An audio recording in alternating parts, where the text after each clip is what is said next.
that I want you to bring to this week, if inshallah you're attending the entire week, is I just want you to give yourself to this surah. When you're here and when you're not here, you're just in it. This is your world for the next week. And I'm telling you this because that's what I'm doing. My mind is engrossed inside of this surah every single day. And this week, I'm diving in. This is my world.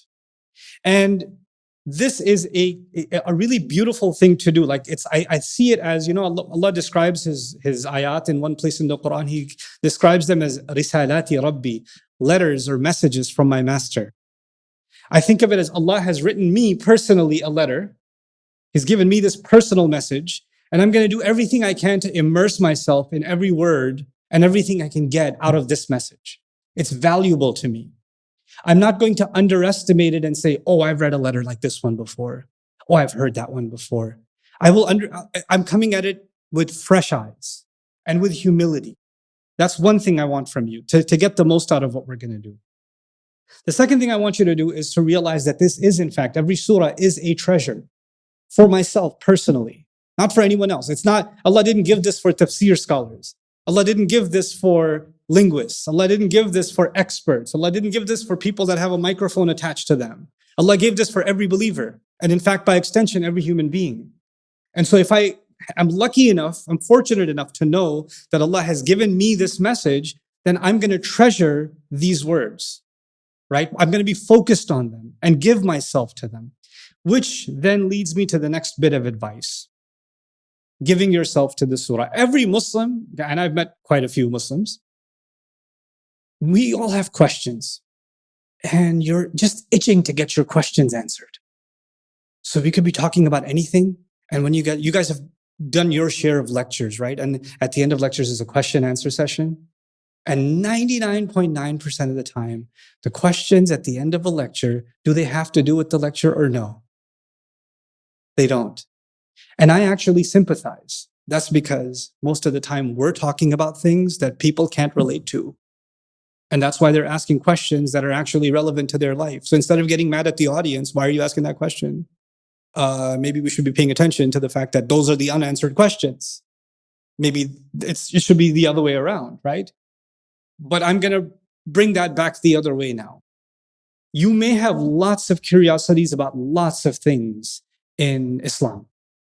And you might find this as an opportunity to think about those questions or get a chance to ask that question. Like some of my favorites, I wrote some of them down. What time should Elon Musk do iftar from the moon? And when is Maghrib on Mars? You may have more interesting questions than those. The point is, this week, let Allah be the one to ask the questions. This week, let your questions go. Just let them go. And the only questions I should have and the only questions you should have is, what is this ayah telling me? What am I getting from this? What is Allah giving me here? What do I benefit from this? In what way will my life be illuminated by what Allah is saying? You understand? And this is the attitude that changes the way we even ask our questions about our religion. You know what I've experienced? I used to have, before I started studying the Quran, I used to have a lot of questions about a lot of things in the religion.